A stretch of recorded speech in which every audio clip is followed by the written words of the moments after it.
waktu yang hanya singkat, bagaimana sholat itu betul-betul bisa diterima, bisa bermanfaat buat kita, dilaksanakan dengan khusyuk, bacaannya benar, waktunya tepat, syukur bisa selalu berjamaah, sehingga sholat itu benar-benar berarti yang sangat luar biasa bagi kita.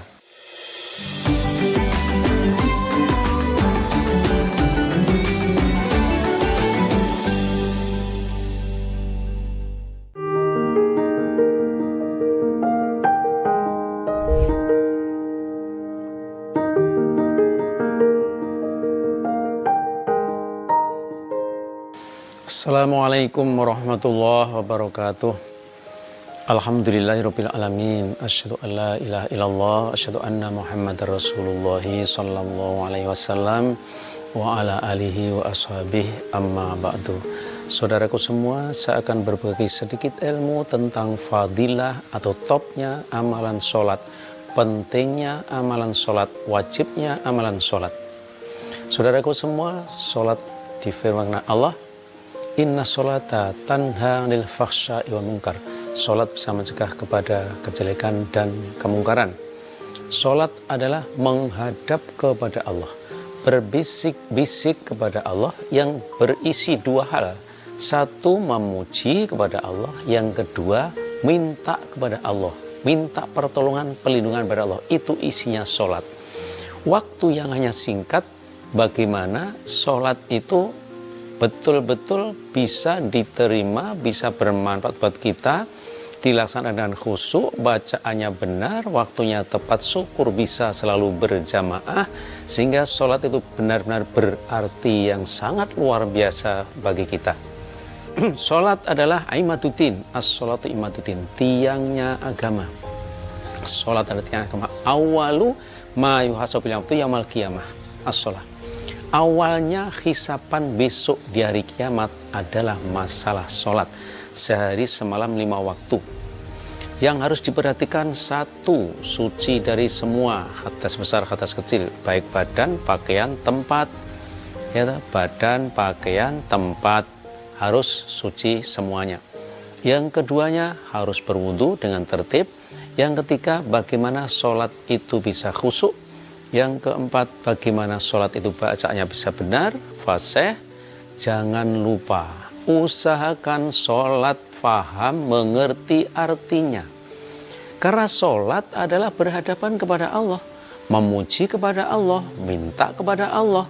Sehingga kita berusaha jangan sampai yang lain-lain itu hafal artinya, tapi sholat tidak hafal artinya, tidak ngerti artinya. Bagaimana kita bisa khusyuk, bisa menghayati kalau tidak tahu maksud apa yang kita baca. Surat-surat yang kita baca pun diusahakan kita faham, mengerti artinya. Sehingga mulai dari takbiratul ihram, Allahu Akbar, Allah Maha Besar, sampai Assalamualaikum, kita semua ngerti artinya. Sehingga kita menghadap kepada Allah itu betul hatinya bisa menghayati, meresapi apa yang diucapkan. Ya, ini adalah masalah sholat, masalah yang sangat penting. Imaduddin, tiangnya agama. Man aqamaha faqad aqamaddin. Orang yang sholatnya tegak, maka agamanya akan tegak. Ya, agamanya akan tegak. Nah ini, man hafidhoha faqad hafidhodinah. Orang yang menjaga sholatnya, maka agamanya akan terjaga. Boleh dikatai sholat adalah imamnya amalan-amalan yang lain. Kalau sholatnya itu khusyuk, ya, sholatnya itu benar, sholatnya itu diterima oleh Allah, maka dengan sholat itu akan menuntun amalan-amalan yang baik, akan mengikutinya, dan akan terjauhkan dari kejelekan dan kemungkaran. Itu sholat, dan awalnya hisapan besok di hari kiamat. Maka pesan saya, saudara-saudara sekalian, sholat jangan dipermudah. Tepat waktu, bacaannya benar, harus bersih, suci. Kemudian bisa khusyuk. Khusyuk itu ketika sholat, hatinya seakan-akan Allah di depan kita, atau paling tidak kita dilihat oleh Allah. Nah, itu kalau kita tidak bisa mengerti arti apa yang kita baca, maka akan sulit terjadi. Kita bisa menikmati apa yang kita baca, menghadap kepada Allah. Kita bisa menghayati apa yang kita baca ketika kita menghadap kepada Allah. Sehingga kita berbincang-bincang itu betul-betul seperti berbicara di hadapan Allah. Seperti wawancara dengan Allah. Sehingga kita bisa menikmati polnya sholat, bisa menikmati kekhusyuan sholat, bisa menikmati indahnya sholat. Karena sholat sama dengan ketemu sama Allah. Untuk itu saudaraku semuanya, sholat adalah awalnya hisapan di hari kiamat. Harus dijaga betul. Harus dijaga betul. Bacaannya yang betul, waktunya tepat waktu, ya, diusahakan bisa berjamaah akan mendapat lipatan 27 kali lipatan, ya, kemudian kekhusyuan dijaga.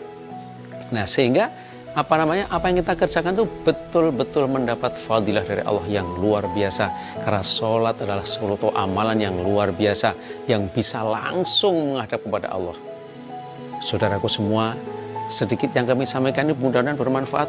Karena sholat adalah hal yang sangat penting dalam rukun Islam, yaitu disebutkan antara la ilaha illallah anna Muhammad Rasulullah wa iqomis sholah, ya, menetapi sholat, aqimus sholah, ya, itu menetapi sholat itu artinya ya wudunya ya benar, ya suci, bacanya benar, waktunya benar, gerakannya benar, tumak ninah, khusyuk, itu namanya aqimu, ya, aqimu itu keseluruhan, ya, masalah sholat. Maka mari kita berusaha introspeksi diri kita masing-masing, bagaimana sholat kita bisa diterima oleh Allah. Bagaimana sholat kita dari awal Allahu Akbar sampai Assalamualaikum itu tertuju kita hanya kepada Allah, tidak berapapun, semata-mata ingin mendapatkan ridho Allah, pahala Allah, semata menghadap kepada Allah, tidak menghiraukan yang lain apapun. Maka dosakan sholat itu di tempat yang bersih, di tempat yang tenang. Ya, kalau kita buat musola di rumah, buatlah tempat musola yang bersih, baunya harum, syukur dikasih AC, sehingga kita beribadah kepada Allah, menyembah Allah itu kita bisa khusyuk, bisa tawadhu, dan bisa sabar di situ karena nyaman tempatnya, sehingga kita bisa menghayati dalam menghadap kepada Allah yang tidak begitu lama, betul-betul mendapatkan pahala yang luar biasa, betul-betul menghasilkan hal yang luar biasa, karena sholat kita khusyuk, tumakninah, kemudian bacanya benar, dan seakan-akan kita menghadap pada Allah itu bisa terwujud karena kita di dalam suasana yang tenang dan rapih dan indah. Semoga bermanfaat bagi kita semua. Marilah kita selalu introspeksi masalah sholat kita masing-masing agar sholat diterima sama Allah dan mendapatkan fadilah-fadilah yang luar biasa akan fadilahnya sholat. Demikian yang bisa kami sampaikan masalah pentingnya dan hebatnya masalah sholat yang harus kita lakukan dengan berhati-hati dan khusyuk, tawadhu, tumakninah, dan lain-lain. Atas perhatiannya, saya ucapkan syukur, jazakumullah khairah. Assalamualaikum warahmatullahi wabarakatuh.